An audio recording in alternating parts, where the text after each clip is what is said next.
Yeah, good morning, everyone. So let's start with our class. Once again, welcome back to the medical MCQ for all.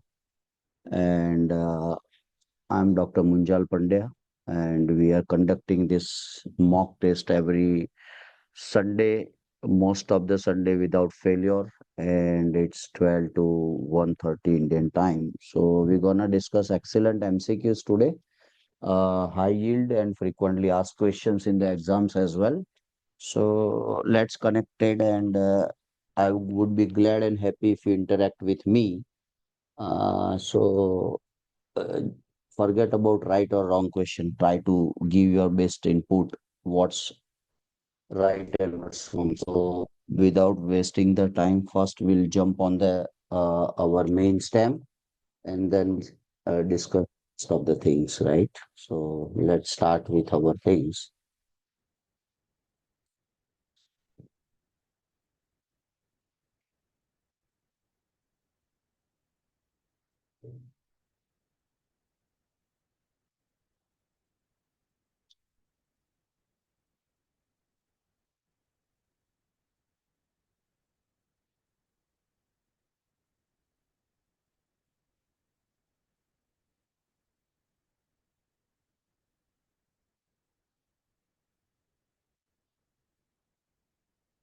So we'll skip the introductions today and we'll do at the end of the session. So right, we'll go quickly with the MCQs and we have many things to discuss. But after class, we may take 5 minutes. Just for the couple of doctors will also join to share their feedback. And that's it. And then we'll go ahead. So without wasting the time, let's jump to the first questions of today. A 68-year-old woman visits her physician with solid peanut-shaped hard mass in upper outer quadrant of left breast. A biopsy of the lesion reveals infiltrating ductal carcinoma. What is the next step in the management of this patient? You have five options as usual. Lumpectomy with lymph node sampling plus radiotherapy, modified radical mastectomy plus radiotherapy, neoadjuvant chemotherapy plus lumpectomy plus radiotherapy, and tamoxifen, that is a hormonal treatment, and radiotherapy. So just think over it, what could be the answer, right? So let's discuss once you post your answer. I would be glad to discuss with you.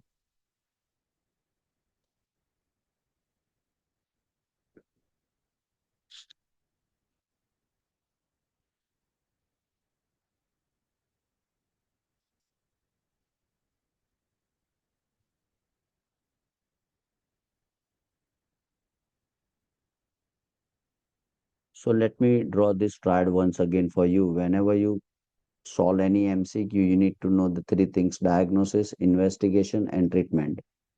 So you need to make first diagnosis what this patient is suffering from, then how you gonna investigate and what's the next step or best step in the management of this patient.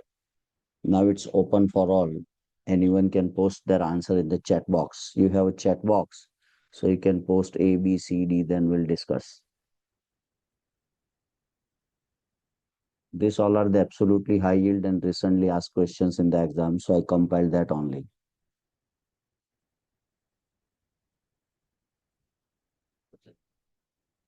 Yes,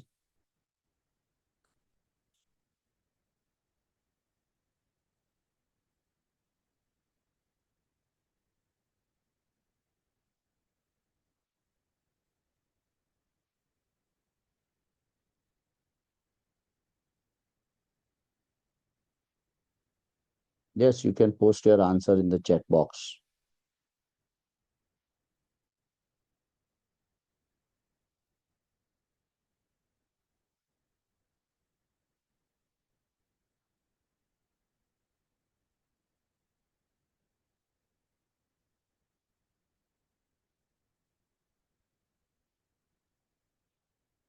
Yes, Dr. Binay Mandal, what do you think? I mean, if the same question comes in your exam, how you gonna supposed to explain, or how would you like to interpret and answer this question?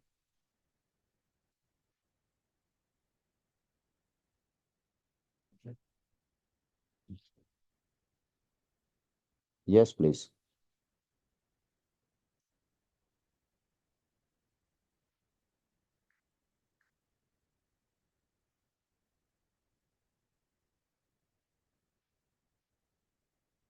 Dr. Ibrahim, any comment on this question?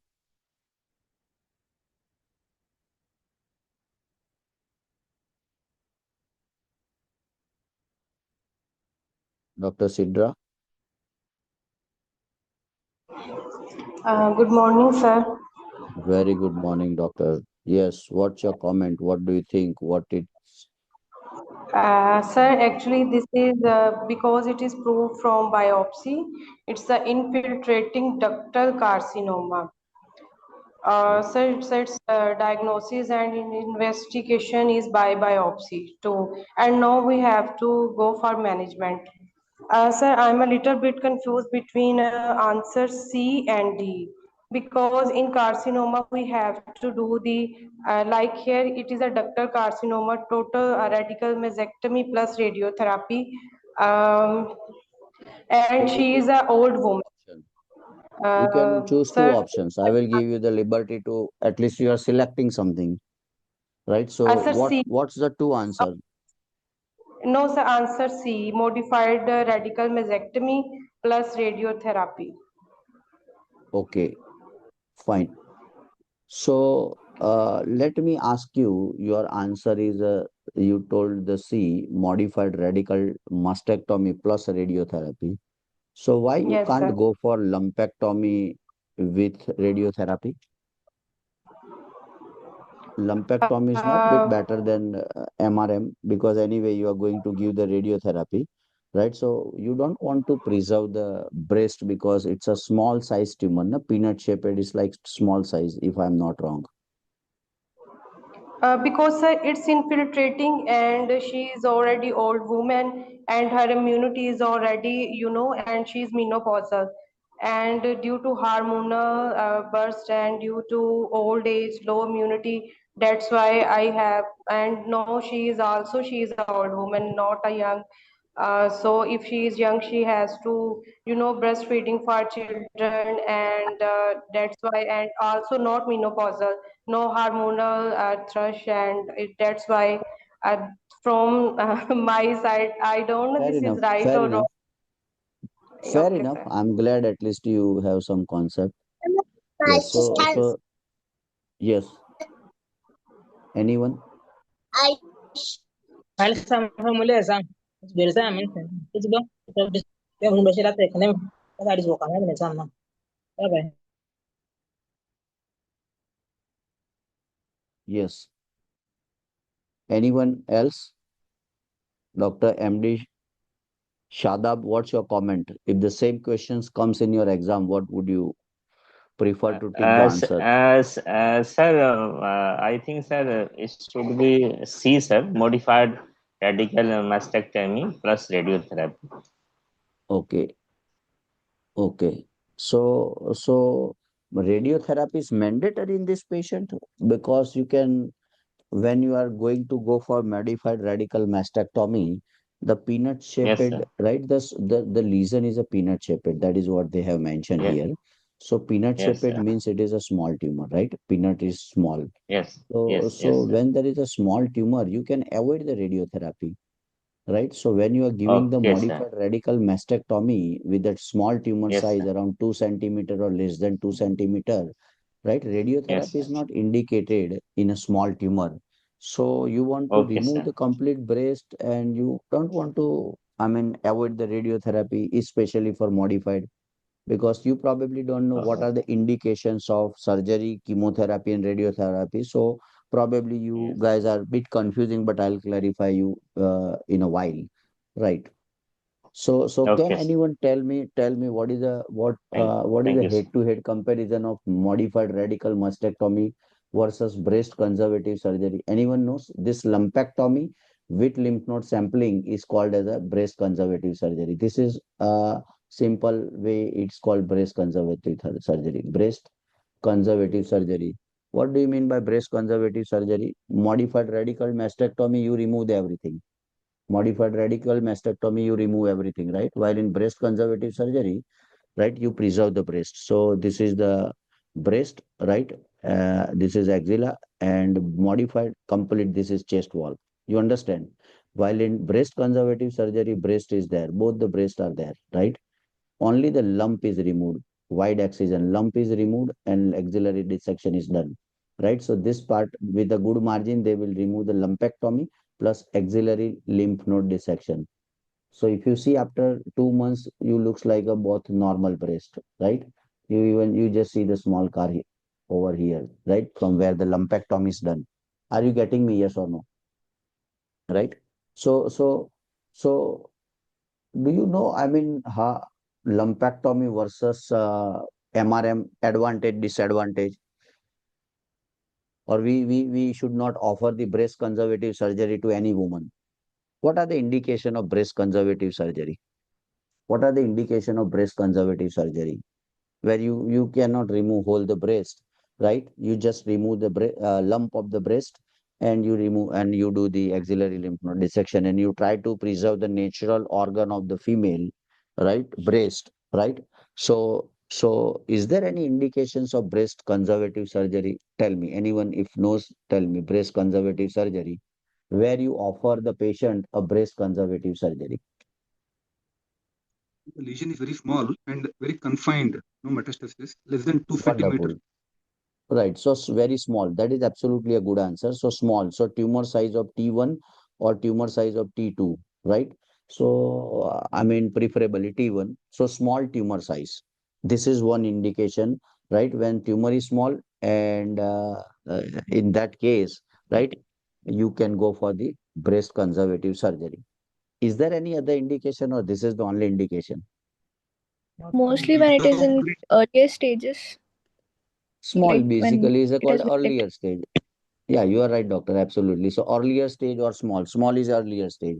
So breast cancer is divided into three category. If I mean, localized disease, I will clarify for you. Every female should know about breast cancer. This is the leading cause of morbidity and mortality globally, not in Asia and Middle East. Globally, this is the leading cause of death in female. So we should not miss breast and cervical cancer, any part. We must know each and everything, right? Because it may happen with our family, friends, near, dear, our home, right? So we must know what are the things with the breast cancer. So breast cancer, localized disease, locally advanced disease, and metastatic disease. And any disease can be malignant, any breast cancer, lung cancer, colon cancer, cervix cancer, uterus cancer, ovarian cancer, any cancer is usually categorized in three. Give you the example. What is localized disease? So this is a breast, right? This is axilla, this is nipple, and if the disease is only limited to any quadrant of the breast, so only just tumor, this is absolutely localized disease. What happens when they grow larger or they spreads to the lymph node, to the axilla, or internal mammary node, or supraclavicular node? It is called as a locally advanced. Usually the lymph nodes are involved, right? This is second category. One is a localized disease where tumor plus lymph node, usually they are locally advanced, and third metastatic. From breast, they either go to four common organ where they usually spread, right? So which are the four common organs where they usually goes this thing? So one first is they goes to lung, second is a liver, third is a bone, and fourth is a brain. This is how I see, being a oncohematologist for last 20 years. This is the standard pattern, common pattern. It's not mandatory they go, then they go to liver, and then they go. They can spread anywhere, but this is the standard pattern and the way of spread, right? So this is called as a metastatic disease. So as I told you, there are the three categories or variant you can see for any disease is localized disease. So just limited to the breast, locally advanced, lymph node, and metastatic. Is that clear to everyone? So early disease is usually the stage 1 or 2, where the tumor size is small or large. 1 or 2, there is a called as a localized disease, right? Or early disease or early breast cancer. So early breast cancer is, this is the one thing. Yes. Now tell me, what is another indication? Think over Low it. grade, like low grade diseases. If it is highly neoplastic, we prefer more radical approach. If it is low grade dysplasia,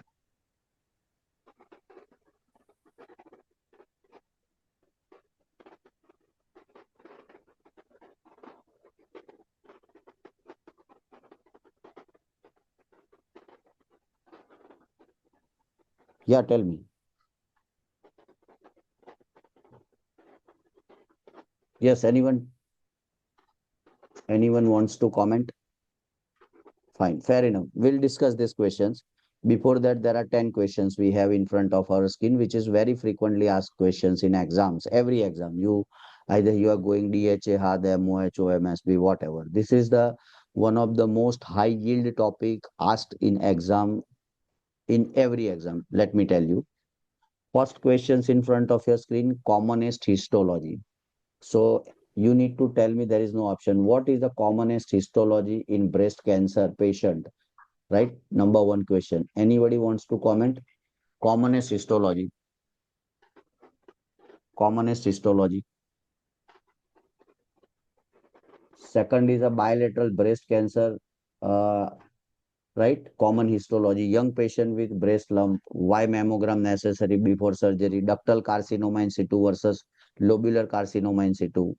So you can answer me one by one. You can answer me one by one. Commonest histology. If you do the breast biopsy, if you do the biopsy from the breast lump, right? The biopsy from breast lump is done. The biopsy from breast lump is done. What is the commonest histology? Very simple question. I think you should answer. You should not keep quiet. Forget about right or wrong. At least answer something. Infiltrating, Yes. infiltrating ductal carcinoma. Great. If you shy to answer me, you have the facility of chat box. So you can answer in the chat box as well. Right? Chat box is down there. Right? So you can answer in the chat box if you feel you are right or wrong or you shy. You give the answer. Yes. Anyone? The medullary carcinoma, mucinous, and tubular carcinoma. Wonderful. So by histology, this is the first answer. You must remember, huh? This everything you will remember in exam room. Everything will come in front of your screen. Commonest histology, we all talk about breast cancer, huh? So we are not talking about benign breast cancer. So answer is invasive ductal carcinoma. This is the answer for this. They will give you a long scenario, but the bottom line is that commonest histology in breast cancer is invasive ductal carcinoma. Second question, bilateral breast cancer, common histology, right? The invasive ductal carcinoma is usually a unilateral breast lump, right? Unilateral breast lump. But if you have bilateral breast cancer at the same time, you diagnose that patient has a both right side breast cancer, left side breast cancer. What is the common histology? Yes. Yes. Anyone? We are more than 25 doctors in the house, right? This is recently asked questions in the exam. Yes, Dr. Mahim, any comment? Yes, Ganiyat, any comment? Fine. So if you are not Lobular, giving me answer, let me give you the answer. Invasive lobular carcinoma. So invasive lobular carcinoma, usually they present with a bilateral breast lump, and if you do the biopsy, both are cancer, right? So if they ask you unilateral, most commonest usually is invasive ductal carcinoma, bilateral invasive lobular carcinoma, right? Let me go to the third things. What is ductal carcinoma in situ versus lobular carcinoma in situ? Why mammogram is necessary before surgery? Can anyone answer me why mammogram is necessary before surgery? Why you want to do the mammogram before surgery? What is the advantage? If you don't do, what's the harm? Grading, sir. Sorry, For grading, grading. So now let me ask you, what do you mean by grading? What information you get by grading? Little elaborate it. So you need a mammogram. So what grading you want to know in mammogram? What grading you want to know? Tell me. How many grades are there? What grade is related with the what things? that is the Barrett's grade. Byrad's grade. So if I can say Byrad grade is 5, Byrad grade 5, how the management will change? And So question is not doing the, what is the question? Why mammogram is necessary? So mammogram will give you the idea about the grading, right? Whether to biopsy or not. 4 and 5, grade 4 and 5, you need to do the biopsy. They are highly suspicious for malignancy. BIRAD 0, BIRAD 1, BIRAD 2, BIRAD 3, they are likely benign or most probably benign. But BIRAD 4 and BIRAD 5 on the mammogram is highly suspicious of malignancy, and you need to biopsy them. Here the biopsy is not required. So mammogram give you the BIRAD staging. On that you decide whether to go for biopsy or not. But this is not the question. What is the question? Why mammogram is necessary before surgery? So what's the advantage? If you don't do, if you do MRI, why you want to do the mammogram? You do just sonography. Why you want to do the mammogram? Anyone? Any gynec resident or gynecologist or who did lots of gynec practice? No, Sir, TNM, somebody told to TNM. So identify any underlying breast condition. yeah, that is one condition. So basically, mammogram is required, right? Mammogram is required. One second, let me answer one.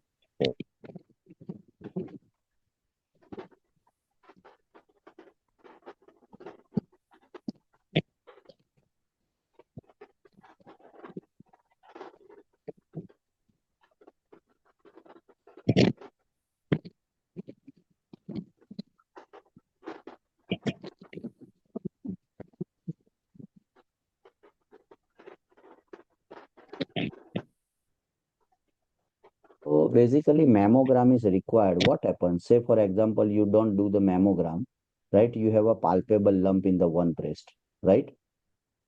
But another base, you have very small, right? 0.5 centimeter or 1 centimeter. So mammogram is required for two, three things before any surgery of breast, right? Especially more than 40, 50 years of age.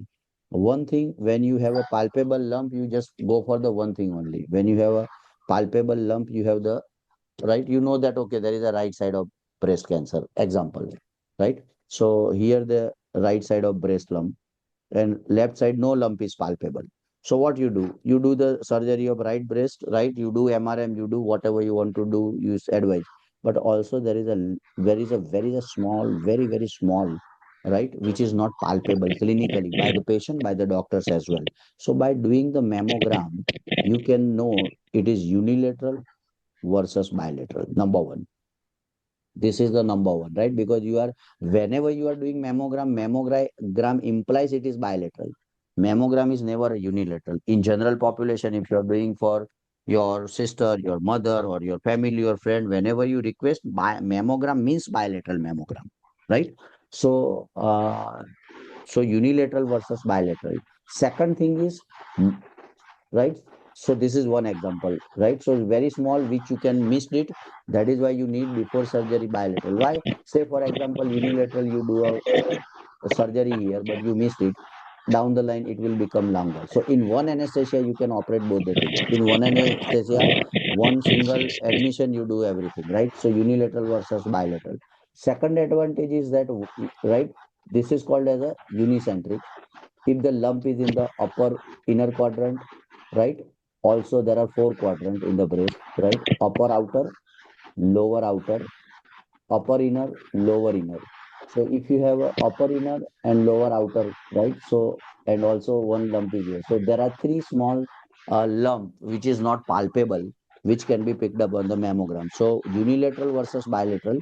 Another is unicentric versus multicentric. Unicentric means what? Only lump is at only one side. Out of four quadrant, lump is only at one side. Unicentric, and here multiple. So multicentric. So multicentric, usually you offer this patient MRM. You cannot offer the breast conservative surgery to the patient who has a multicentric disease, because if you remove these two and if you miss to remove this a small, then there is a 100% chance of recurrence is very high. So these are the few advantage where you supposed to do the mammogram before surgery, because management will absolutely change. Unilateral MRM versus bilateral MRM. Multicentric, you go for the MRM, right?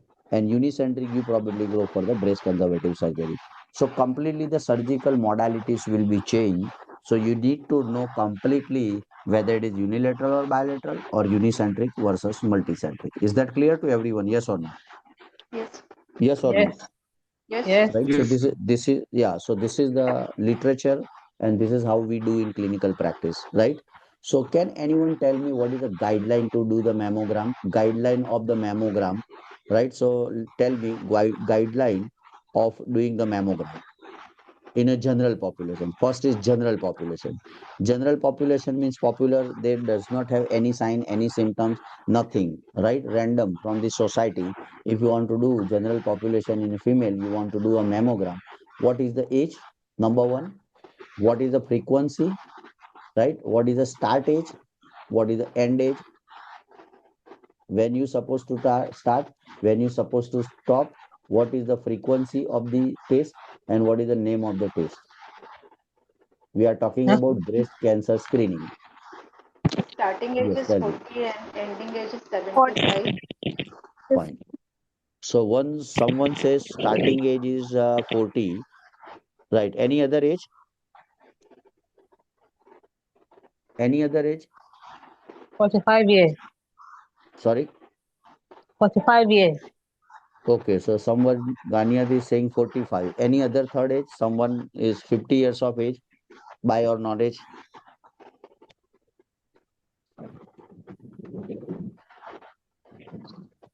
Okay. So 40 and 45. What the WHO says? Do you know the exact age?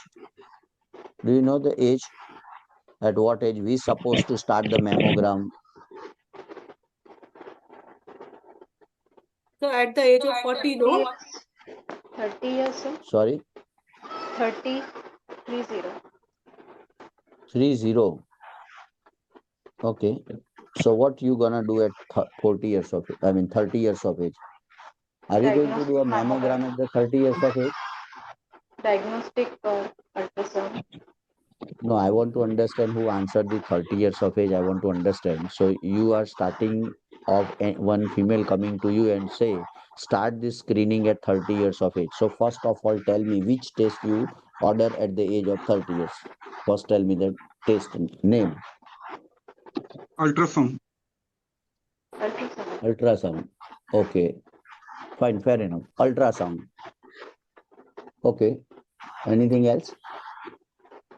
And is it the recommendation in the book that 30 years of age you supposed to start the ultrasound at the age of 30? Is there any guideline for this? General examination, sir. Palpation of the Sorry, breast. Palpation of the breast. palpation of the breast. So that is not ultrasound, right? Palpation of the breast means I Clinical let Self, me examination. little breast examination. breast self Self, examination if I'm not wrong. Yes, Is sir. it so?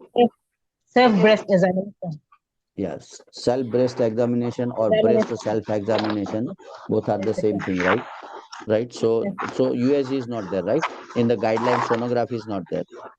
So you need to go and read completely. Give you the homework today, right? What is the guideline of breast cancer screening, right?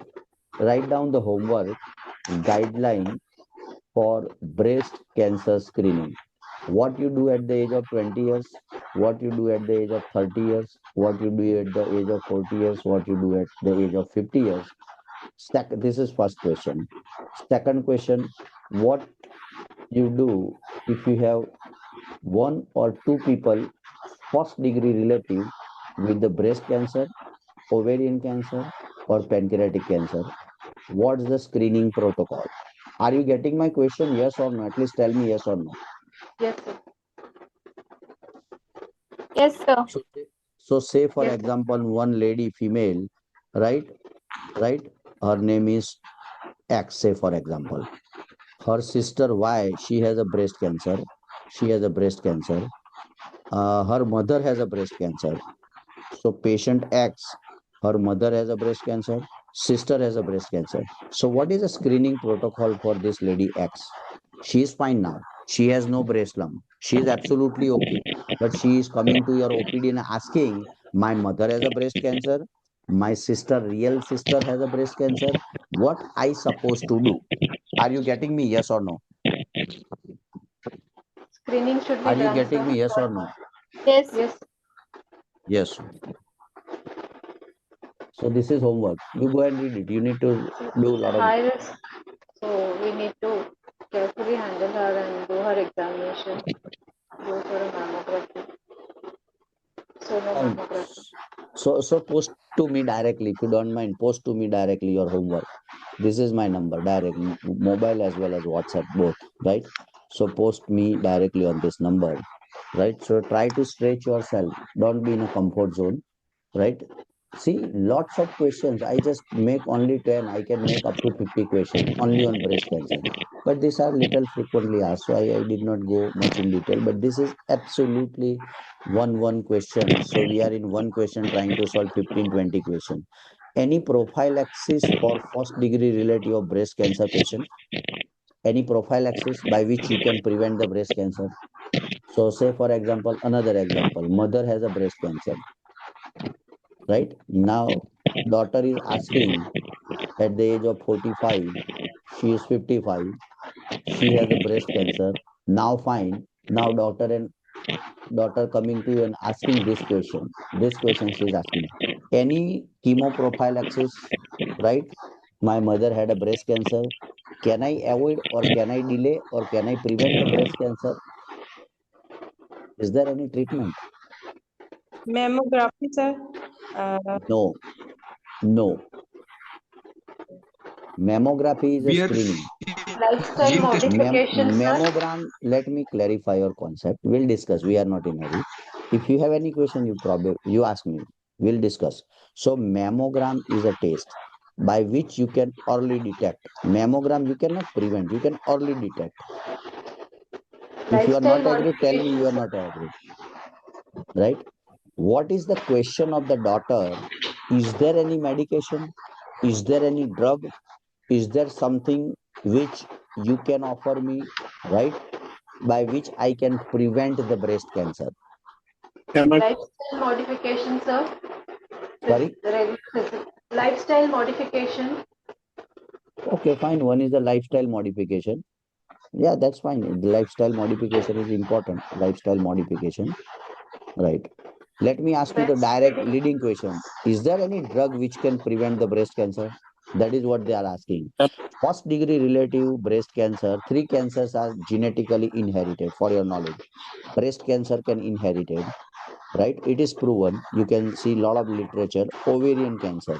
These are the two very common in female. They can goes from mother to baby, mother to sister, mother to first degree relative. It's genetically inherited, right? So there is a risk if mother has a breast cancer. Absolutely, the daughter has to take care. They has to start early breast examination, mammosonogram, regularly screening program in terms of mammogram. But is there anything or any drug which can prevent or delay this? That is the question.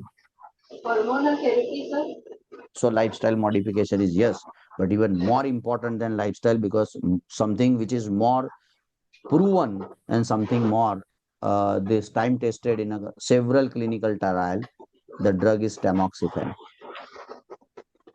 Hormonal It therapy. is, yes, chemoprophylaxis, which reduces the morbidity, mortality, and reduces the risk of getting cancer by 50%. As per the literature, we'll see all literatures as well. Right, so this is something you should offer to the daughter of the patient who has first degree relative, right? And just not the tamoxifen, lifestyle modification, mammosonogram, age appropriate screening program, everything along with tamoxifen needs to be continued, right? So that's what the thing is, right? So anyway, these are the few very common questions come across things. So let's go back to the stem of the questions, those who probably joined. Now you can answer me, right? This question, 68 years woman with the, right, with her physician, right, with solid peanut shaped hard mass in the upper outer quadrant of the left breast. Biopsy of the lesion reveals the infiltrating duct carcinoma. What is the next step in the management? So let me teach you the art of excluding the other things as well, which is equally important. We don't need to just get the answer, we need to exclude other things as well. right? So only modified radical mastectomy is not the answer, because modified radical mastectomy is not a good option for tumor size peanut less than 2 centimeter or early tumor where you can prevent the breast. So MRM is in general not a good idea with especially very early and small tumor. Neoadjuvant chemotherapy. So first of all, understand what do you mean by neoadjuvant chemotherapy. So chemotherapy has two term. There are few terms for chemotherapy. We use this as a neoadjuvant chemotherapy. We use adjuvant chemotherapy, adjuvant, and we use the concurrent chemotherapy, concurrent. These are the two famous term in medical oncology. Neoadjuvant chemotherapy means first chemotherapy and then surgery. So before surgery, any chemotherapy if you give to reduce the tumor, right? It is called neoadjuvant before surgery. Adjuvant means reverse. First you do the surgery, and to prevent the recurrence, you give the chemotherapy. This is called adjuvant chemotherapy. And concurrent along with the radiotherapy, chemotherapy plus radiotherapy goes together, especially in a cervical cancer, head and neck cancer, esophagus cancer, vulval cancer, where we supposed to use or give this concurrent, right? Monday to Friday we give radiotherapy and once a week we give the chemotherapy. So both goes together. You are giving once a week chemotherapy, 5 days a week radiotherapy together. It is called concurrent. Is that clear to everyone? Yes or no? At least tell me yes or no. Yes, sir. Yes. The Yes. neoadjuvant therapy, the principle of neoadjuvant therapy evolved only given to that patient. Number one, late breast cancer. Late breast cancer means either T3 or T4 or multiple lymph nodes present in the axilla or it's inoperable, right? So basically in one line if I can say, late breast cancer like stage 3 or 4. Peanut is not late stage 3 or 4. Peanut is usually stage 1, right? So neoadjuvant is only offered and given to the patient who has advanced breast cancer with big tumor size, skin involvement, or lymph node palpable, or in PET scan multiple lymph node. In that case, you probably decide neoadjuvant. It has a survival advantage. That is why it is in the picture. So if this patient has a 7 centimeter of lump, then my answer will change. I go for neoadjuvant chemotherapy and then I further treat in terms of surgery and radiotherapy, right? So this neoadjuvant chemotherapy is gone. Are you getting me? At least tell me yes or no, Yes, sir. right? So now we have three options, A, C, and E. Tamoxifen is not options here because they have not mentioned about the ER, estrogen receptor, PR, progesterone receptor. If ER positive or PR positive or both positive, you supposed to give the hormonal therapy, right? Here there is no ER, PR status mentioned, means it is negative. When something is not mentioned, it's negative. So there is no advantage giving the tamoxifen and radiotherapy. So this option is gone. So now you have A and C, right? So considering the small tumor size, the lumpectomy plus radiotherapy is the correct options for this patient, and which we should offer to each and every of our patient, right? So we are discussing the breast conservative surgery indication. One is a small tumor size, right? Second is a unicentric versus multicentric. So unicentric tumor. Third, cosmetic purpose as well, right? It is very much traumatic for the female to remove whole the breast and make it flat chest. It's very traumatic. Believe me, I counsel thousands of female in many years. So you must give the options of breast conservative surgery if they fits into that criteria, right? So only disadvantage of breast conservative surgery is you must have to receive radiotherapy. It is mandatory. Why? To prevent the local recurrence, because you are not removing the whole breast. You are removing the just lump. So there is a risk of local recurrence, and that is why the radiotherapy is mandatory after the breast conservative surgery. It is 100% mandatory. That's it. Apart from that, there is nothing wrong, nothing absolutely these things, right? So this is what the thing is. Sir, may I discuss one case with you, please? Yes, 1 minute, give Sir, me 1 minute, give me 1 minute.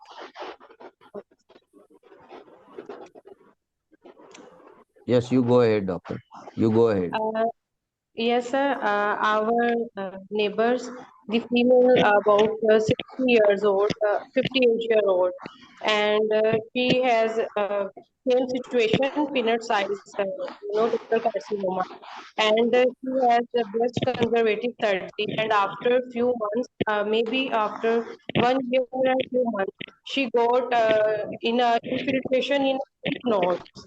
So the doctors also removed and had their surgery for lymph node removal. So, sir, it's safe to do a breast conservative surgery without any risk. It is absolutely safe, and you go and read the data. Let me tell you, the breast conservative surgery, right? You can see many data on this. Breast conservative surgery versus MRM, right? They Yes, have sir. almost equally the same result Okay. in Thank you terms very of much, sir. overall survival. I'm talking. So if this patient is living 5 years, this patient is equally living. It is not like that MRM will live 10 years and he live 5 years. There is no overall survival major difference. So you should offer this to, if patient is willing, I want to go for MRM. See this, if this patient is asking to doctor, I'll go for breast conservative surgery. If patient is not willing for breast conservative surgery, then I'll go for MRM. But you must give the options to the patient, right? This patient probably may not have much cosmetic things, but think if this lady is 35 years of female, everything is same, scenario is same. What she will select? Tell me. If you give, I will remove complete your breast and I'll remove just lump. What do you think being a female? What patient can select? You understand what I'm trying to explain? Hello. Yes, sir. The Right? younger female prefer breast conservative So, so, surgery. so we should offer. See, the overall conclusion of the talk is we should offer. We should not, I mean, bias ourselves being a doctor that, oh, you go for MRM, you go for MRM, you go for MRM, right? So it is not always the MRM is the treatment, right? But for many years we are used to do the MRM, MRM, MRM. So it depends on the patients, right? So, but you should give the uh, options, right? Patient has a 250 blood sugar, right? You can give oral hypoglycemic or a insulin with HbA1c of 8, right? You give that, okay, insulin is a better option, but patient not willing, you try for oral, like that only. But you cannot say only one thing to the patient, right? So you whatever the options are treatment fairly there, you supposed to give that options to the patient, right? So that's it. Any questions for this? I have an excellent chart for you. I think you take a picture. It is not given in any books for 100% sure. Why? Because I created this by my practice and so you will not get in any book, and this is so confusing, but I will make it very clear cut. There are five treatment options available for breast cancer. One is surgery, second is a chemotherapy, third is a radiotherapy, or fourth is a targeted therapy, and fifth is a hormonal therapy. So indication who deserves this treatment. Number one, indication who which people need surgery, which people need chemotherapy. Everybody doesn't need all five. Everybody doesn't need the radiotherapy. Everybody doesn't need the chemotherapy, right? So some patient need combination of treatment. Some patient need all five treatments. So which are the subset of the patient who need surgery, chemo, radio, hormonal, targeted? So let me clarify for you. So surgery usually done for the early breast cancer or stage 1 and 2 in a simpler language, or the tumor size. You always remember TNM, tumor node metastasis. This is how we remember. So this is tumor, this is node, whether they metastasize or not. So on TNM, so tumor size is less than 5, right? Or up to max stage 2. No node means axillary, and any nodes are lymph node are negative, called as the N0, and M0 means no metastasis. In that case, you do the surgery. This is a basic principle. In surgery, again, two things come. Which surgery, sir, I supposed to do? MRM or BCS. Give the options to the patient. Give the options to the patient. Both are the good things. Both have same or better overall survival with breast conservative, right? But only thing with the breast conservative surgery is radiotherapy is mandatory. This is absolutely high yield points and take home message. Is that clear to everyone? Yes or no? Please tell me at least yes or no. Yes, Yes, sir. sir. You got the point. Yes, sir. Chemotherapy. Chemotherapy again. TNM tumor size is more than 1 centimeter.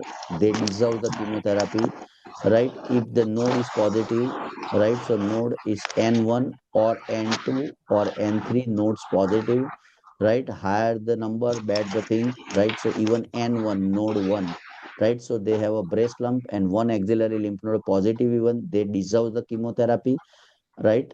Or sometimes when the metastasis is present, you give palliative chemotherapy. So in that case, it is done. Two types of chemotherapy, neoadjuvant and adjuvant. I told you, when there is a stage 3 or 4 advanced disease, late breast cancer, right? First, you need to reduce the tumor size and nodal status, where you give preoperative, before surgery, you give the chemotherapy, right? So you give the chemotherapy, reduce the tumor and lymph node, and then perform surgery. It is called neoadjuvant. And adjuvant, reverse the, you do the surgery in early breast cancer and then chemotherapy to reduce the risk of distance metastasis. Is that clear to everyone? Yes or no? Yes, sir. Yes or no? Yes, Yes, sir. sir. Wonderful. Radiotherapy, tumor size big, T2, at least T2 plus, they need a radiotherapy, sorry. Node positive, they need a radiotherapy, right? What is a radiotherapy? Various techniques are there, so I'm not going in detail. IGRT, IMRT, and all blah blah, right? So radiotherapy, right, is a breast conservative surgery. If you do it, then adjuvant radiotherapy is mandatory. Radiation is must, right? So this is one way. So when the radiotherapy you will give, if the tumor size is 5 centimeter or more than 5 centimeter, second, node positive, third, breast conservative surgery you have done, radiotherapy is mandatory. That's it. This is what, if you want to remember, if you remember, that is well and good. Targeted therapy for, there is a one receptor called HER2 new receptor, human epithelial receptor type 2, HER2 new receptor. So this is, say for example, breast cancer cell, and there is a receptor on the cell surface, and if it is HER2 positive, right? If you have HER2 positive, means HER2 3 plus, you have to give one injection, targeted therapy. The name of injection is trastuzumab. This HER2 positive helps the breast cancer to grow. It will metastasize. HER2 positive is considered as a high risk disease. So you must give the treatment, those who have HER2 positive. So what treatment you give? Trastuzumab, right? And if you have HER2 negative, no need to give trastuzumab. So you need to do this test from slide and block or from biopsy. You need to do three tests: ER, PR, and HER2. ER, PR, and HER2. So if HER2 positive, give trastuzumab. If HER2 negative, no need to give anything. That's it. Hormonal treatment for estrogen is a hormone, progesterone is hormone. So you need to check both the receptor, estrogen and progesterone receptor. If it is positive, you give the treatment. Treatment name is tamoxifen. So if you are a premenopausal woman, tamoxifen; postmenopausal woman, letrozole is better. So depends on what they have. So what information you need before starting the treatment? You need a tumor size. You need whether nodal status positive or negative. You need to know ER, what is the ER or PR status, and what is the HER2 status.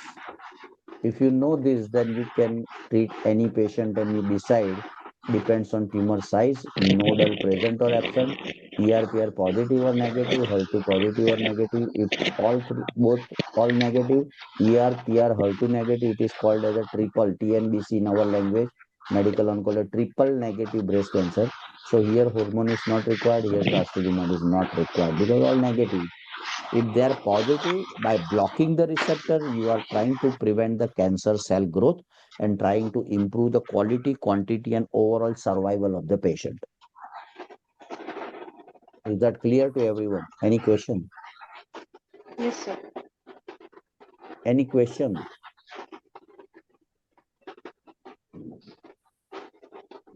Yes. Great. Any, my voice is slow or okay? Someone is commenting my voice is slow. My voice is okay? Yes or no? Yes, sir. Yes, Am I yes. audible well? Yes, sir. Wonderful. If my voice is low, you can interrupt me because I'm speaking in my flow. Anyway, so this is what the thing is. So if still have someone has any confusion, they are feel free to ask me any question with surgery, chemo, radiation, targeted hormonal, or any random breast cancer question. It is one of the most preventable, early detectable, excellent screening program globally. So we should not miss the breast cancer, which is a global burden, breast cancer, right? Highest female died because of breast cancer globally. So we don't want any females to die, right? So why? Because we know the things, we have the protocol, we have the screening program. We must recommend each and every female for the screening. Anyone? Any question? Fine. Second questions, if you are not asking, means I'll take it granted you understood all well, right? Second questions, cage question, CAG, cage questions are in alcohol dependence. Cage stands for what? Cage stands for what? Means there are four things. CAGE, cage means CAGE, right? So what do you understand by CAGE? Cage questionnaire in alcohol dependence. Cut down, angry, guilt, and eye opener. CAGE. Second is cut down, abstinence, guilt, emotional. Third, cut down, agitation, guilt, unethical. None of the above, all of the above. So what questions you gonna ask to the patient who has alcohol dependence? Recently asked question in exam. Has the patient ever thought of Suppose- or actually cut down the alcohol? First So what's question. your And option? does he get angry? A. Option is. Okay, yes, wonderful. Your option is A. Fine, fair enough. Let's see what other experts are saying. Yes. Anyone also wants to comment? People are saying A.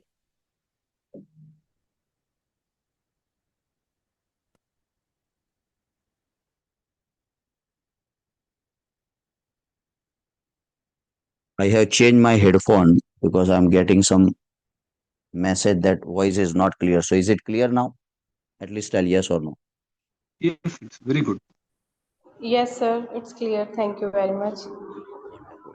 I changed my headphone. So okay, great.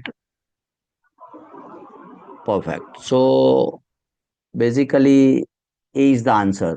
Now tell me, those who did not given the answer A, it's all wrong. A is wrong. Only A is correct answer. Tell me what is the drug of alcohol dependence? Drug of choice. Drug of choice. If somebody has alcohol dependence, what drug you are supposed to offer to the patient?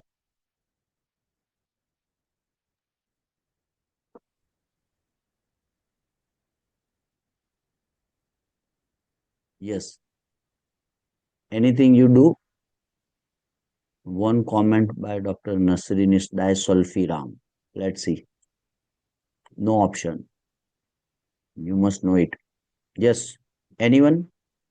What you supposed to give to the patient who is alcohol dependence, or how you gonna manage them? Yes, Dr. Iyer, any comment? Sir, if the patient voluntarily prepares to abstain, Sorry, your voice is the little breaking, I results think. are. I'm not getting you.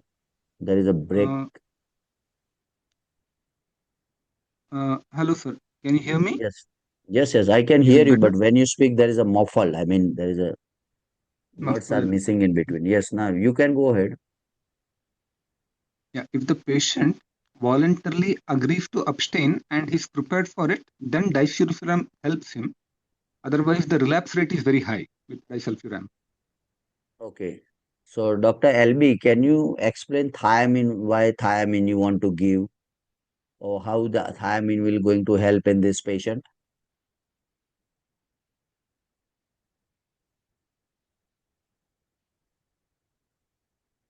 Yes. Or Dr. Nasrin, any comment? You also posted thiamine also. So, what is thiamine? How the thiamine go and help us?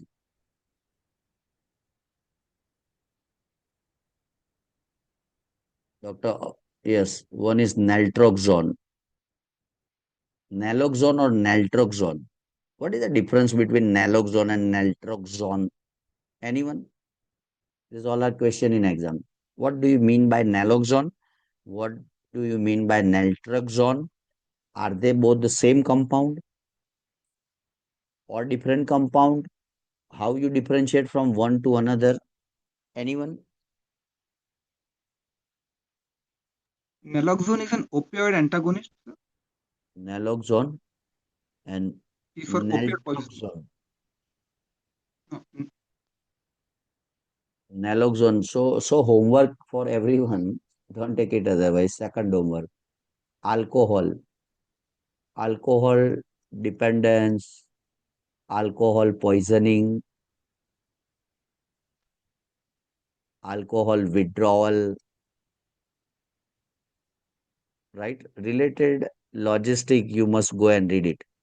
One of the most commonest abused drug globally, excessive alcohol and many a times suicidal ideation. They take excessive amount of the alcohol and they eventually die, right? So everyone must read it because this is commonly asked question in the exam.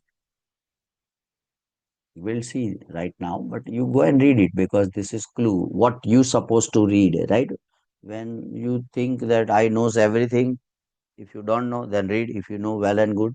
So alcoholism, alcohol dependence is a self-diagnosed disease. Alcoholism is not defined as an amount of the alcohol used.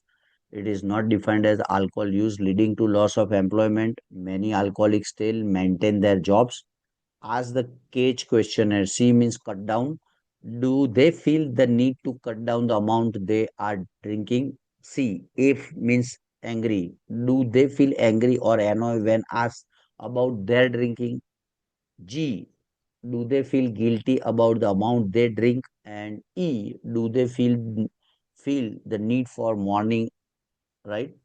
Need for a morning or eye opener, right? So, cage questionnaires are excellent at helping patients recognize they are alcohol dependent, right? So, that is how this cage questionnaires comes in the picture, and you need to have a score of it, right? CAGE. If it is yes, it is one. If it is zero, it is no, right? A total score of two or three indicate high suspicious of alcoholism.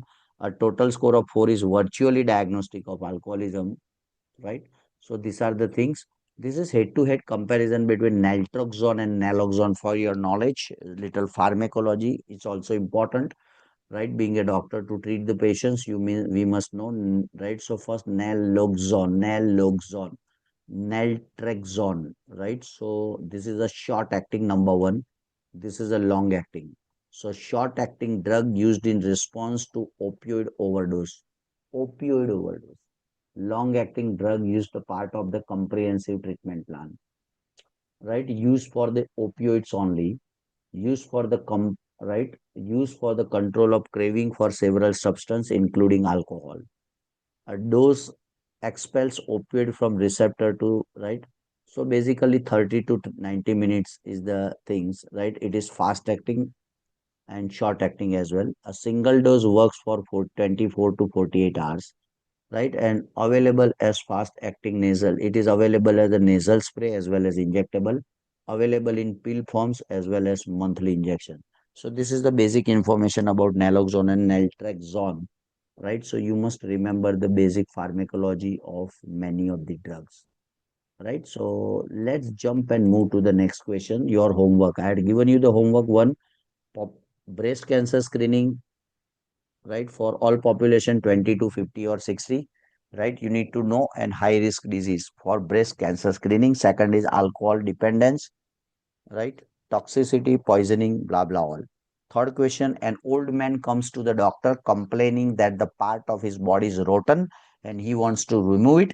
What is the most likely diagnosis? Is it guilt, hypochondriasis, Munchausen syndrome, nihilism, Capgras syndrome?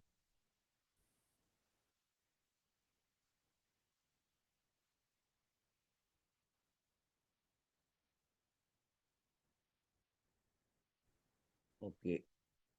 One answer is mm, yes, Dr. Ibrahim. Abdul Majid, any comment, Dr. Ibrahim? If you can able to speak, unmute your mic. Yes, Dr. Mahim, any comment? You said B. So what is B? What is hypochondriasis? Yes, Mahim. Yes. So a Yes, speak. person is Don't not. worry. Don't worry. Relax yourself and speak. So you Yeah. will learn. Yes, please. Person is thinking that the patient is thinking that he is suffering from something, but he's not actually suffering from it. That is hypochondriasis. So Okay. So it can you might give be me one? Can you give me one example? examples like it's mostly a psychiatric condition in which patient can come and tell that he's seeing someone who wants to kill him or like those kind of things, but it is not No, so actually this is happening. this is not a hypochondriasis. It is not a hypochondriasis. Yes, Dr. Anand. Think of it. We'll discuss. Don't worry. I'm happy at least you are Hypochondriasis replying. Yes, Anand. What hypochondriasis do you patient, mean by hypochondriasis definition or your understanding? yeah, a patient comes to the doctor complaining that he's got a disease which actually doesn't exist. For example, he says, I got cancer in the body, please remove an organ or please do investigations. He has a feeling of disease. Yeah. Okay. So do you think this is a hypochondriasis? Sir. Yes or no? Yes, it's Mhm. Yes, Dr. Zara Baba. Yes, no, sir. I think this is nihilism, not hypochondriasis, because hypochondriasis is a condition in which someone will think he has a life-threatening disease like brain cancer, despite undergoing multiple investigations and repeated hospital consultations with reassurance that the result is okay, but he will still feel like he has that disease. Excellent. So that is the exact definition what Dr. Zara told, right? Patient has a patient anxiety illness disorder. The new name of this, if I'm not wrong, right? Anxiety illness disorder. What happens when patient, say for example, HIV? He did hundreds of time HIV test. All he consulted many doctors. Everybody saying you have no HIV, you are fine. In spite of that, patients have recurrent uh, these thoughts of the something underlying the serious disease which is not there. Second example is patient has a cancer earlier, 5 years back he has a cancer, he's cured of cancer. He did PET scan, he did many endoscopy, he did lot of workup, he did many consultation to various different doctor in the different cities as well. Everybody saying you are free of cancer, but still patient has anxiety, right? Or some illness or anxiety of having the cancer, which is not there, right? So this is exactly the definition of hypochondriasis. So let me ask anyone, if you have hypochondriasis, what is the treatment of choice? What is the treatment of choice? Treatment of choice. Hypochondriasis. If someone has hypochondriasis, what you Counseling and advise to the psychotherapy. patient?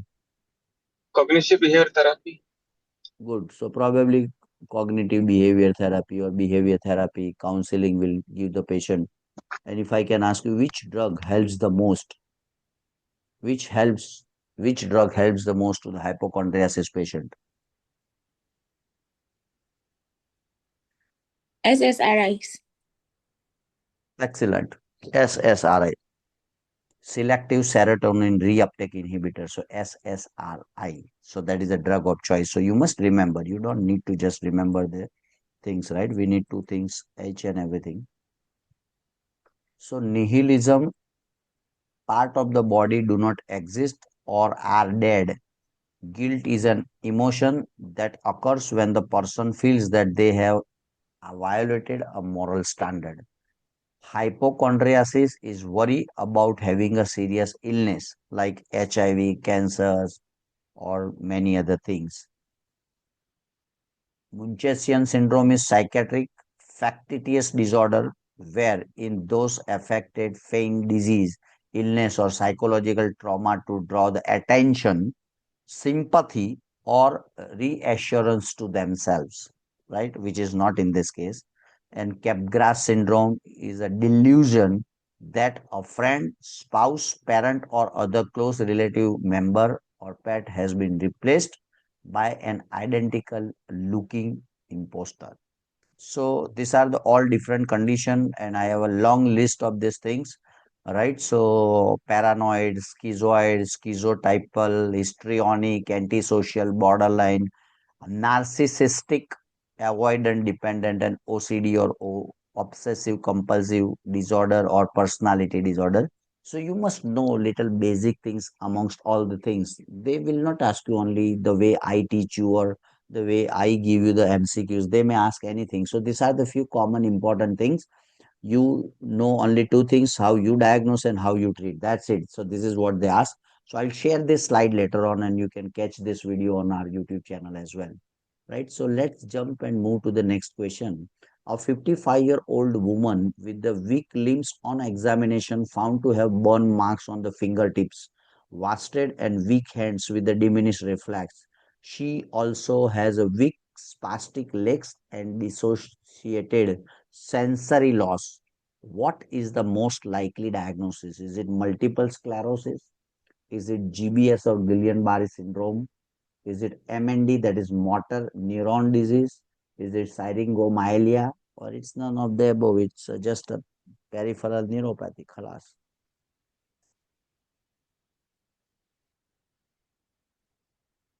You need to differentiate one from another.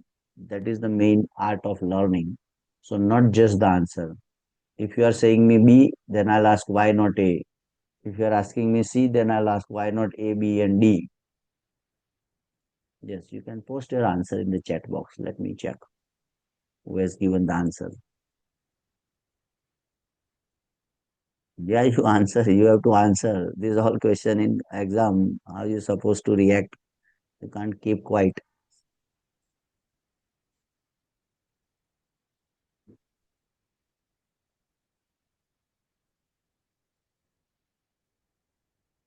Yes, anyone, anyone.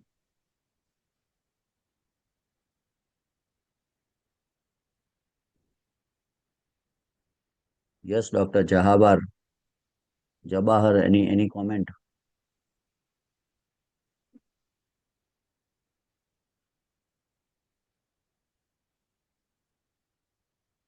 Yes, Dr. Ansalna. What's your comment?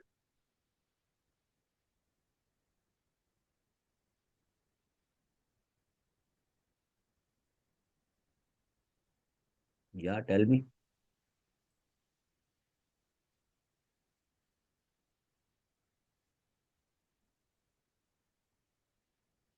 Yes, Anand. What's your comment? It appears to be syringomyelia because there is compression of the spinal cord, which can lead to spasticity and sensory neural deficits in the patient, and the reflexes are diminished. Mhm. Why not In GB multiple syndrome, sclerosis? it's We go one by then one. Why not multiple. multiple sclerosis? What is a multiple sclerosis? Three things tell me. Uh, What is multiple sclerosis? What is the diagnostic test for multiple sclerosis? What is multiple Multiple sclerosis? What do you sclerosis, understand? Where is the problem? Spinal cord, brain, neurons, axons, ventricles. Where is the problem? You should know now where is the problem in multiple sclerosis. We speak many a times multiple sclerosis, multiple sclerosis. So where exactly, say for example, acute myocardial infarction, problem is in the coronary artery. Pulmonary embolism, there is embolism in the pulmonary it vessel. is Deep vein thrombosis, so there must be some thrombosis in the deep veins in multiple. the body. Like that, where is the problem in multiple sclerosis? It's central Central nervous nervous system, system, sir. and it's an Yes, sir. autoimmune. Autoimmune disease, central nervous It's an system. CN. Autoimmune disease of central nervous system. So which part Yes, of sir. central nervous system is affected the most? And Second question. Spinal cord, sir. Spinal cord. there is demyelination of Sorry. the myelin sheath is affected Spinal of the cord, nerves. sir. There is demyelination. Demyelination. Hmm. Okay. Okay. So multiple sclerosis is a chronic degenerative disease. Chronic, also degenerative disease of CNS or central nervous system characterized by demyelination and axonal degeneration in the brain and spinal cord. So let me tell you and ask you and clarify your concept. It is not just the spinal cord, brain and spinal cord. Believe me, brain and spinal cord. Not only spinal cord. Keep in the mind brain as well. Brain and spinal cord. Brain and spinal cord. Let me repeat this. Multiple sclerosis is chronic degenerative disease of CNS or central nervous system characterized by demyelination and axonal degeneration in the brain and spinal cord. Is that clear to everyone? Yes, sir. Wonderful. So what are the clinical, what is the commonest presentation of the multiple sclerosis? What is the most common presentation? How you think if some neurological patient comes to you and you want to think of it as multiple sclerosis, you must know the sign symptoms, na? Like if you want to suspect acute myocardial infarction, you should know there is a presentation is chest pain, right? Yes, sir. So Mainly, then there sir, is muscle spasticity on the leg, sir. okay on the leg muscle spasticity. That's it. That is there. But Hmm. apart from that, Multiple sclerosis. So weakness, sorry. sir, weakness, lower limbs. So weakness can be present in many things. So weakness is not a very diagnostic. So they have general symptoms like headache, fatigue, pain. The most striking feature is a visual and cranial nerve dysfunction. Visual and cranial nerve dysfunction. The most striking feature. So any patients present to you with multiple sclerosis, always look for the visual impairment or dysfunction. Another thing is autonomic symptoms like bowel, bladder, and sexual dysfunction. Optic neuritis is one of the most striking features of multiple sclerosis. Can't afford to miss the optic neuritis, right? And in sensory distribution, you may have paresthesia, and in motor, you have muscle weakness, spasticity, and hyperreflexia. So these are the very important things which you must know. And can anyone tell me which is the best test to diagnose the multiple sclerosis? Best test available globally and commonly we used. Which scan, which test? Let me tell you, scan.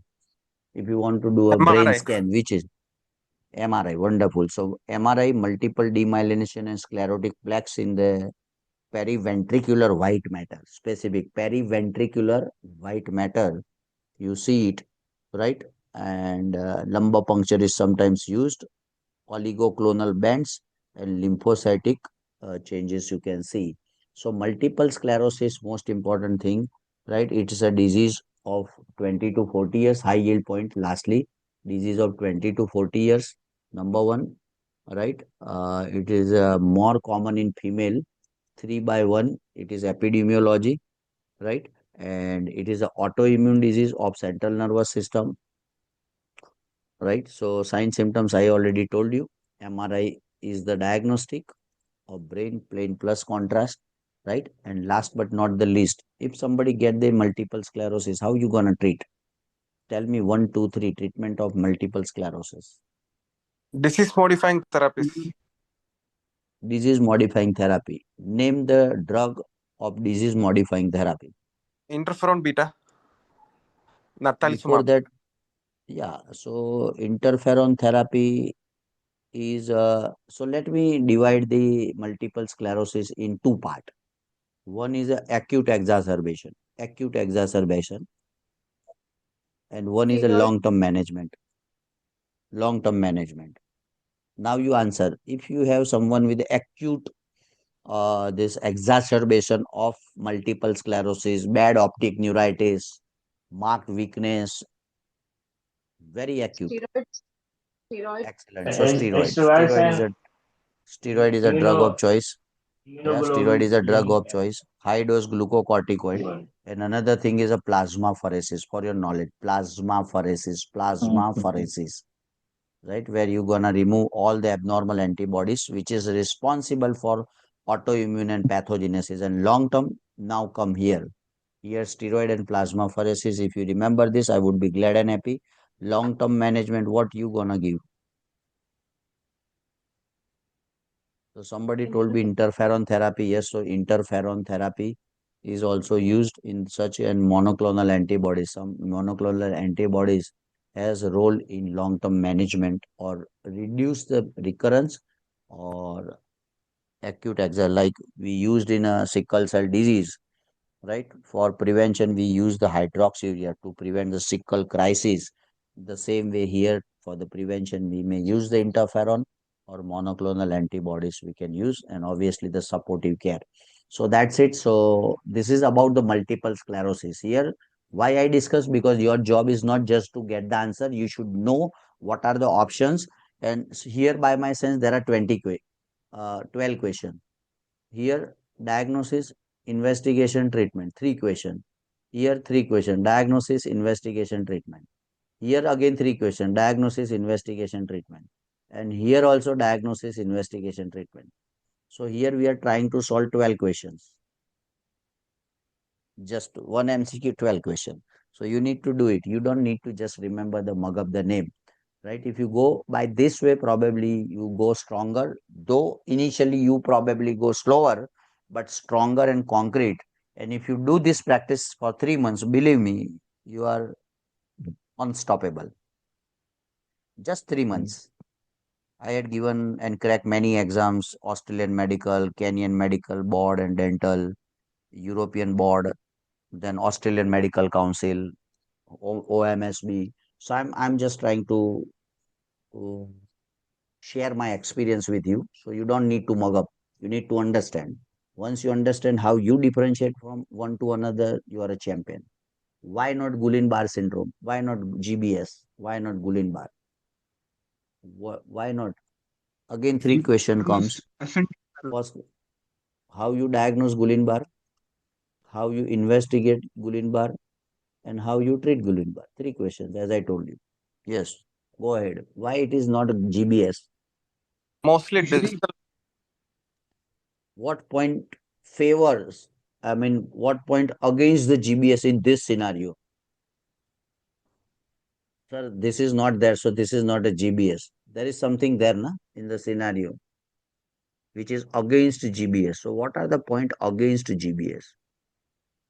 Yes. In GBS, there will be a total paralysis. Sorry, Burn marks on, not in GBS. Total paralysis. So anyone can tell me the simple definition of GBS?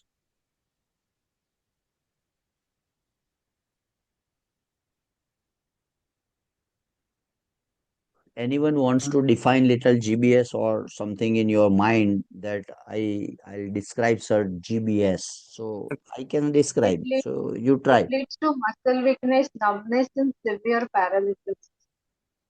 Total body paralysis. Autoimmune disease which affects the nerves mostly. Fair enough.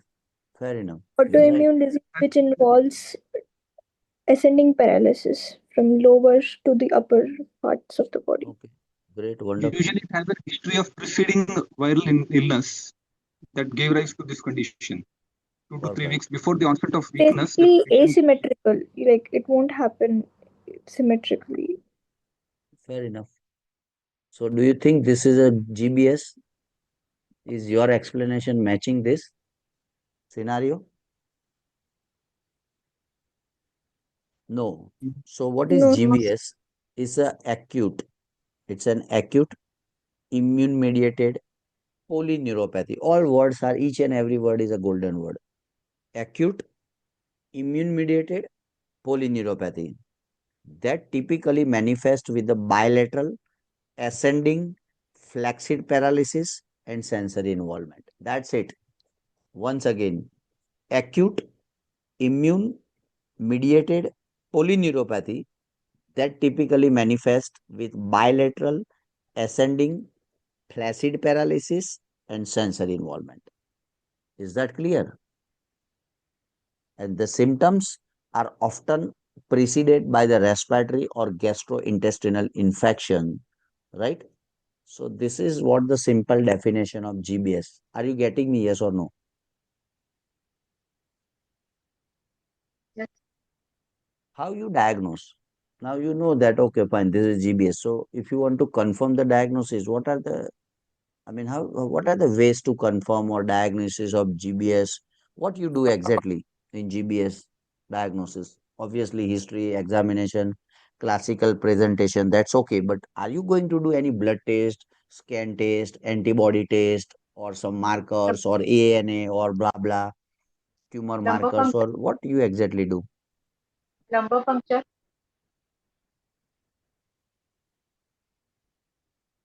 Lumbar puncture, sir. Sorry, Lumbar puncture. LP. LP. Okay. So now second question. What you what you do in LP, what you see in LP, and how you diagnose by LP for GBS. Go ahead.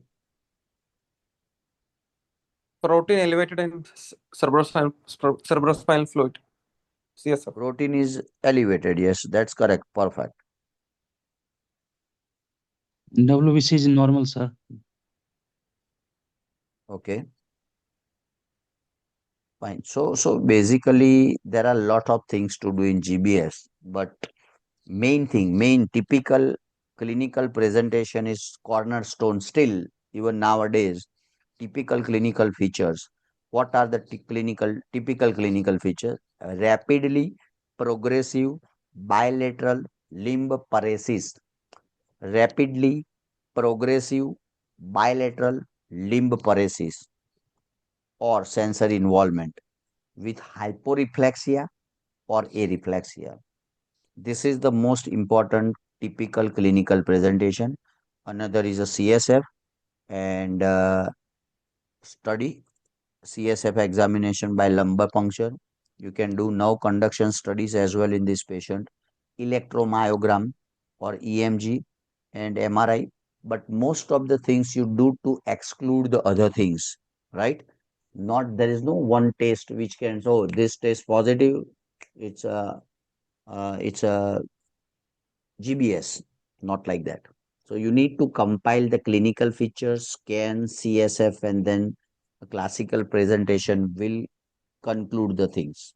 And last but not the least, once you diagnose that, okay, this is GBS, again, what's the treatment? What is the treatment? How you gonna manage? How you gonna treat this patient?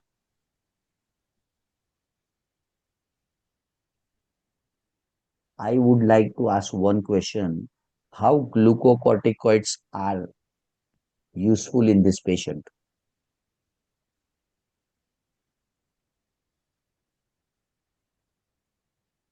It's a multidisciplinary approach. Supportive Yeah, care. that's correct. Multidisciplinary approach is absolutely correct. But if I can ask you, are you going to do the glucocorticoids in this patient? Yes, then why? No, then why?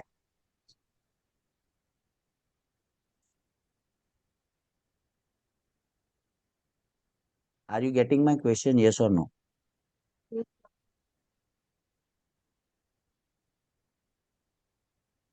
Anyone? Anyone?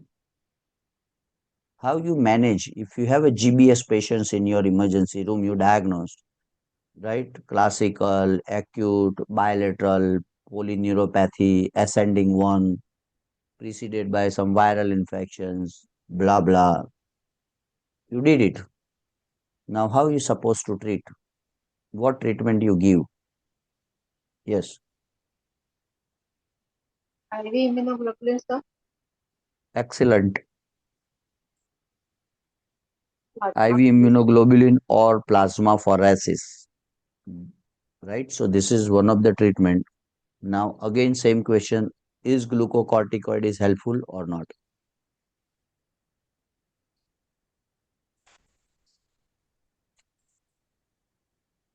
No, sir. No. Anyone? Anyone use the glucocorticoids or steroid commonly used for such a condition? No one used? Fine. So let me tell you the sentence: glucocorticoids are not recommended for the treatment of GBS as they have not been proven to hasten the recovery or affect the prognosis. So it is not indicated. No steroid can be helpful to the patient. Why? Because they will not fasten the recovery or they will change the prognosis.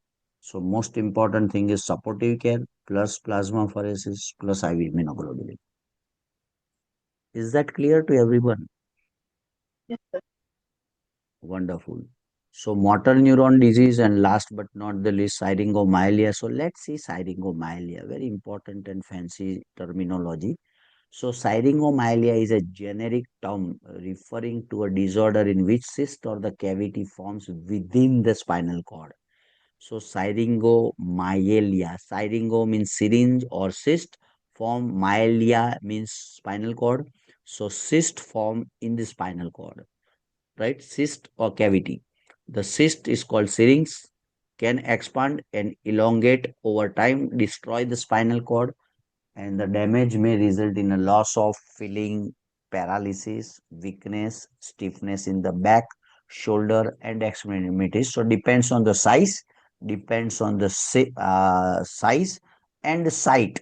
Larger, more symptoms, right? And depends on which part of the spinal cord, cervical, thoracic, right? Which part, but commonly presentation in the cervical. So they usually present with the stiffness, weakness in the back, shoulder, and extremities. Syringomyelia may also cause a loss of ability to feel extremes of hot or cold. So sensations are gone, especially in the hands. It may also lead to a cap-like bilateral loss of pain and temperature sensation along the upper chest and arm. Each patient experiences a different combination of symptoms. These symptoms typically vary depending on the extent, as I told you, and often more critical on the location of the syrinx within the spinal cord. So, size and site both are the important. The first step after the diagnosis is finding a neurosurgeon who is experienced in treatment of syringomyelia. Surgery is the treatment for syringomyelia. Evaluation of the condition is necessary because syringomyelia can remain stationary for a longer period of time and in some case progress rapidly. So you need to remove surgically as soon as possible, right? And in symptomatic patient, earlier the better. So that's it. What I everything I told you bit here, so that it's given here all blah blah blah. So before ending up the session, let me have one more questions. We did a lot of questions in one questions. So 55-year-old woman with a history of alcoholism and chronic pancreatitis lacks exacerbation 2 years ago presents to her primary care physician with the weight loss, pruritus, anorexia, dark urine, jaundice, yellow sclera, and vague abdominal pain. Which of the following finding would most strongly support her most likely diagnosis? Chandelier sign, Courvoisier sign, Cullen sign, Gray Turner sign, positive Murphy sign. And those who give me the answer, I would like to know all these 5 conditions in seen in which conditions. So here again my triad comes in the picture, right? What's the diagnosis in this scenario? How you gonna investigate and what's the treatment? So you need to make first diagnosis. On that, probably you can answer these questions little bit easy.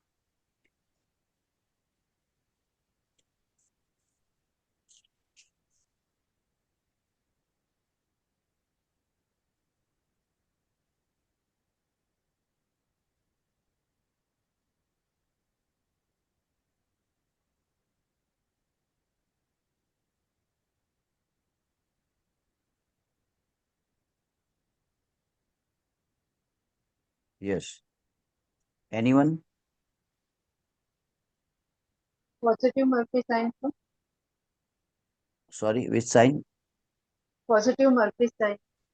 Positive Murphy sign. So tell me what is a Murphy sign first of all. What you understood by Murphy sign, doctor? Please. Yes, tell me. What is positive Assist, Murphy sign? Or first of all, tell me what is a Murphy sign. Yes, doctor, go ahead. it's the palpating right upper quadrant of the abdomen to assist the Sorry, palpating what? upper quadrant of the abdomen to assess the inflammation for blood.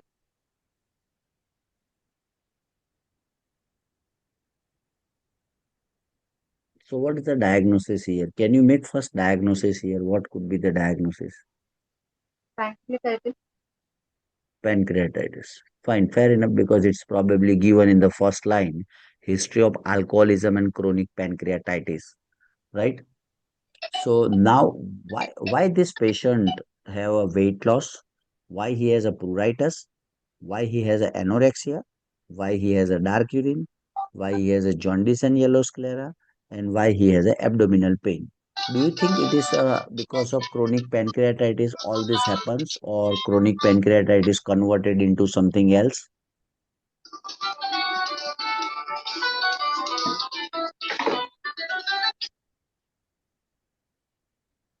Yes, tell Chronic me. and acute hepatitis. Okay, so MKIM sirs told pancreatic carcinoma. Okay, great. Yeah, tell me, sir. Yes, Chandra Siri, what's your comment?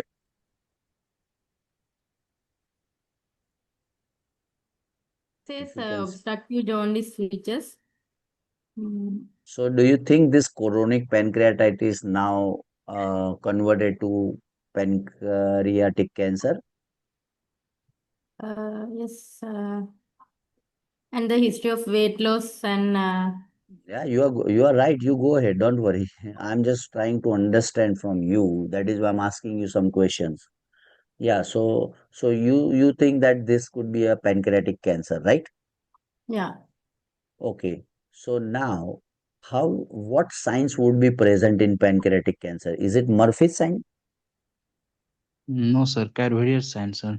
Pancreatitis cancer. Okay. Fine. So what is Courvoisier sign? What you evaluate? How you say that sign is positive, negative?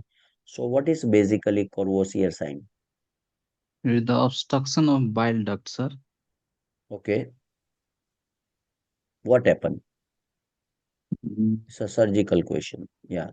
Can anyone explain me what is Courvoisier sign?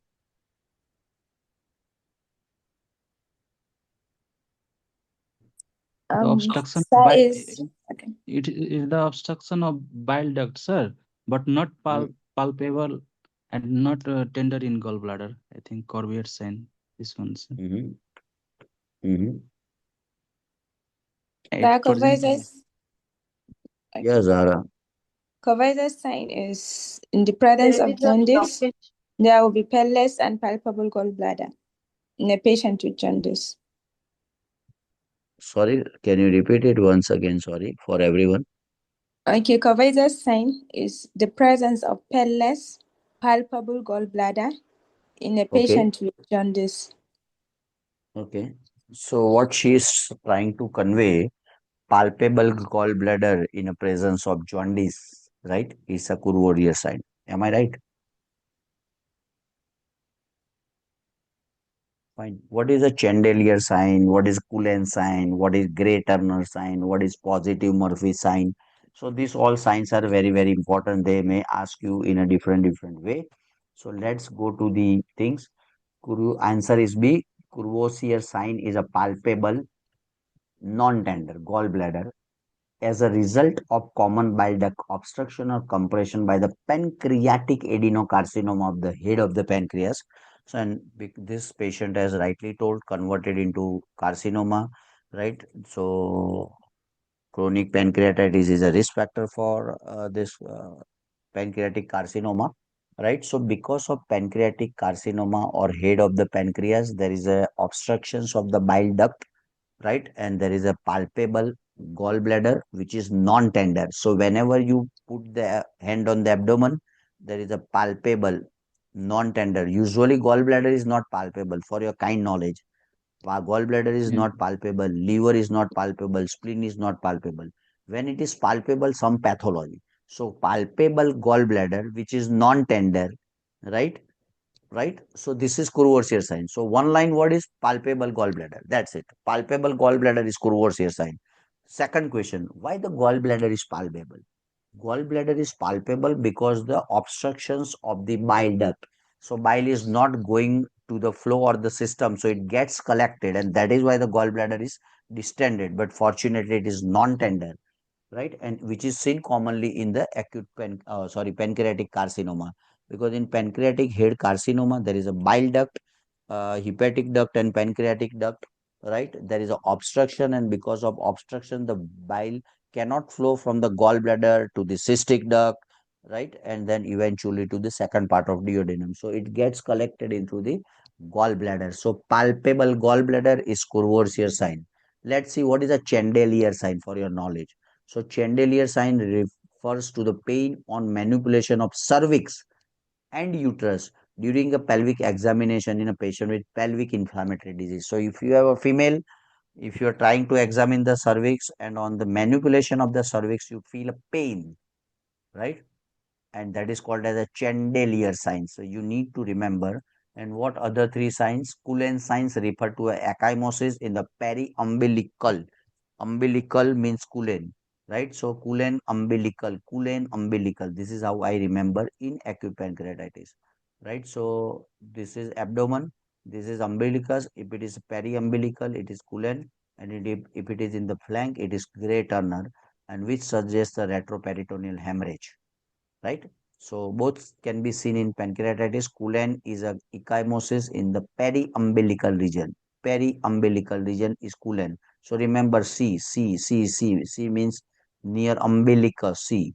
This is umbilicus, this is C, Cullen sign. This is how I remember. So periumbilical region, right? And this is retroperitoneal hemorrhage, and Turner ecchymosis in the flank. So this is flank, not periumbilical region. That is also retroperitoneal, though it is less seen. I've just seen in one or two patients in last 22 years of my practice. But if it is seen, it is pathognomonic. Acute pancreatitis and Murphy's sign, somebody told Murphy's. So Murphy's signs refer to a inspiratory arrest during the deep palpation of right upper quadrant. So this is a abdomen. If you are palpating right upper quadrant, right, and there is an inspiratory arrest during the deep, we take a deep breath, and then you stop the breathing all of the sudden, right, because of acute cholecystitis, because here liver and here the gallbladder. So because of acute cholecystitis, when you palpate the right upper quadrant, there is a respiratory arrest because of pain, right? And this is called as a Murphy's sign. So I don't want you to confuse between all these things. And last but not the least, this is the slide, right? So let me show you the slide and end up my sessions. So you never forget what is this sign is. So this is very classical presentation schematic. This is Cullen's, this is umbilicus. So Cullen is C, Cullen C, periumbilical Cullen. Gray Turner flanks, both the flanks, Gray Turner, both because of retroperitoneal hemorrhage. classical in acute pancreatitis. That's all, right? This is another the Cullen sign when you palpate the cervix, gynec examination, tenderness of the cervix in pelvic inflammatory disease is Cullen this uh, chandelier sign. Sorry, chandelier sign, right? So last three is this, as I told you, Murphy's sign. So Murphy's sign, acute pancreatitis, when you palpate the right upper quadrant, there is a respiratory arrest here, right? Right upper quadrant. This is left upper quadrant. So when you palpate with the hand, right, there is a respiratory arrest, right? So this is thing. And Courvoisier sign, here you can see the palpable gallbladder, right upper quadrant. So palpable gallbladder, which is non-tender in the presence of jaundice, especially because of bile duct obstruction. Commonest is the head of the pancreas cancer.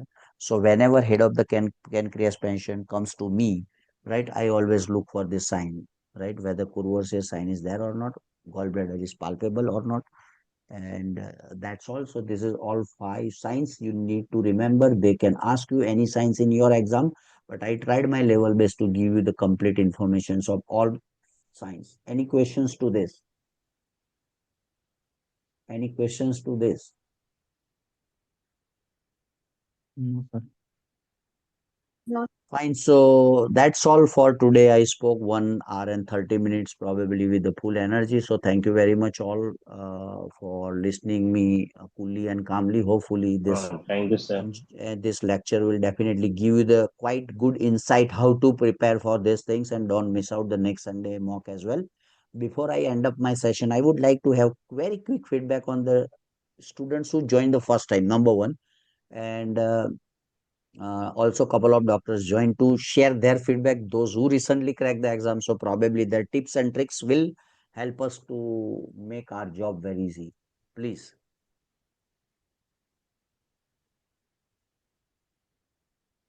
Yes, please.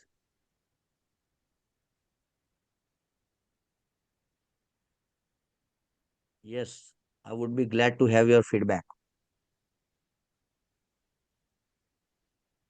Something you like, something you learn, something you feel that this is absolutely new for me in the learning and preparations, blah, blah.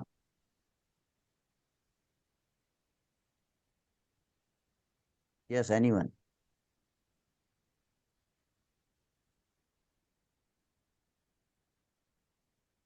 Yes, no one.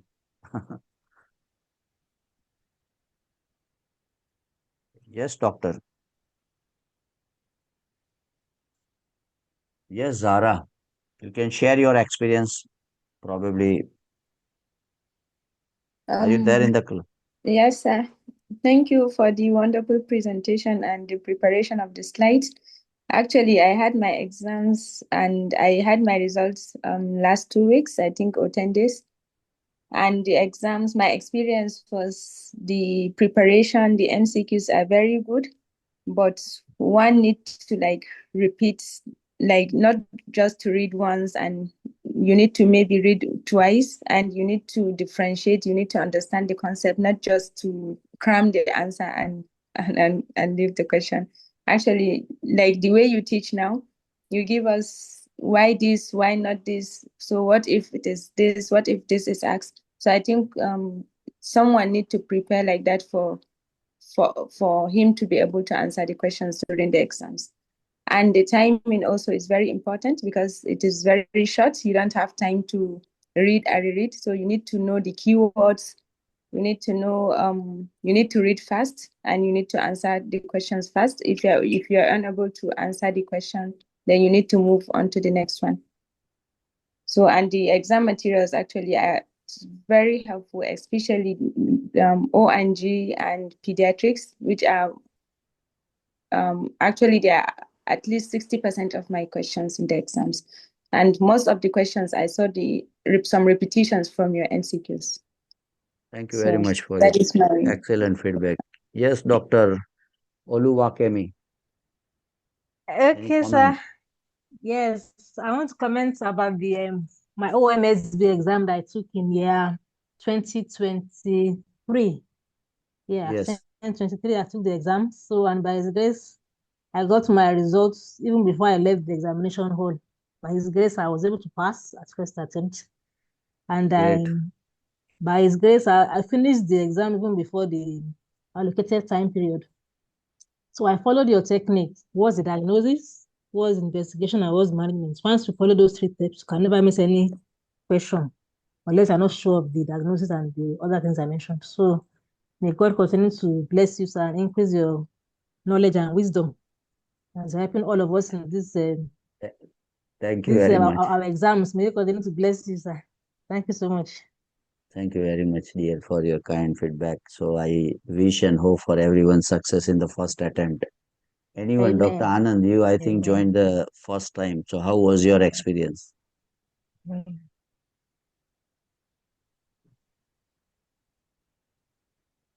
Yes, Anand. How was your experience? Something you learned new?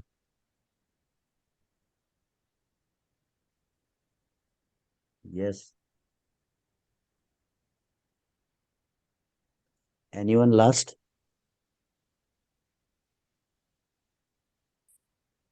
Yes. Yes, sir. It's good for me, sir. For well explanation, each option for one question, sir. And also your techniques are good, sir. Thank you very much. So we prepare in a such a way that we should not miss anything. I think it's not a very difficult exam, believe me. But I think so the way we prepare probably just superficial read and we don't go much in little detail. So if you understand all this diagnosis, investigation, treatment for any MCQ, I think your job would be easy. You just try it for 1 week and see how the difference is in yourself, right? You get a lot of important things. And what they usually ask in the exam, they won't ask you very, very hi-fi things, right? But we are not probably used to it, or we are not probably trained much the way we read, just we read it and we just discuss few things. But I think if you do 25, 30 questions even a day, but do it quality the way we do, right? So you can solve close to 100 questions. If you do 30 means by my sense it's 90. So they, yes, please. Hello, sir. Good evening. Very good evening, Boni. Okay. So, I recently cracked my exam, SMLE. Actually, I was searching for this kind of platform for a long time because there Mhm. is no syllabus, what to study, and how to prepare. I was really nervous. As I'm also prepared for my PACES preparation MRCP, so I had some ideas about the MCQ trends. That's why if anyone want to crack the exam I think uh, those who are a beginner, they at least need for 3 months to prepare for the exam, and those who have ideas about the basics, all the things, they can prepare for 1 month. Actually, I was in little bit hurry, that's why I prepared for only 1 month, and it would only be possible by Munjal sir's online these classes. Actually, I No, no, didn't it's all get your hard to. work, doctor. No, my role. It's all your candidates' No, hard work. sir. The way you teach is like diagnosis, investigation, and management, and these are the tricks actually. These are super technique I followed, and I followed all the lectures of your Sunday free mock test. Though I couldn't attend all the classes, but I attended the recorded classes. It helped me a lot. And in exam, I will tell that time is also too short. You have to manage and you have to hurry. You will not get all the times to read full scenario in some scenarios because they are too lengthy, but you have to learn some tricks to answer them. And in cases of SMLE exam, I think you have to concentrate in gynecology and pediatrics more. Great. And not but the last Yeah, yeah. No, no, it's actually important it trick. is. We are thankful to you, yeah, Yeah. because you recently cracked it, so you better Yeah, explain and and share I'm your really experience. grateful for this platform actually. It helped me a lot. Thank you very much for your kind Thank you, sir. Thank you so feedback. much. Thank you very much. I appreciate. God bless you. Thank Yes, you, sir. anyone? Yes, anyone? Those who joined the first time, I would be glad to hear your old one. They knows most of the things, many things. The new one, I want to understand how was your experience.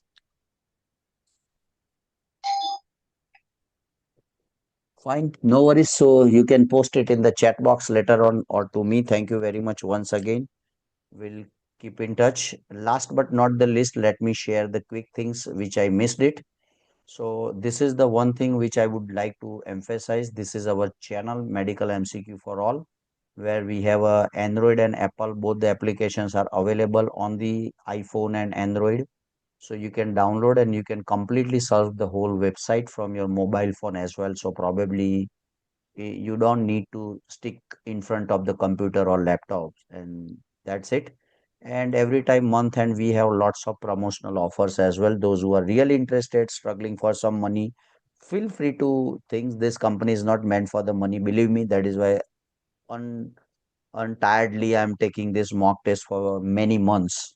Even I'm in UAE, I did not skip the class as well. Many people know. So just try to share your concern. If you are really interested for any services, we would glad to help you out as well. So that's all, and thank you very much. We'll see you in the next class with the another sets of MCQ. Thank you very much and enjoy your Sunday. Thank you. Thank you, sir. Thank you, sir. Thank you very much. Hmm.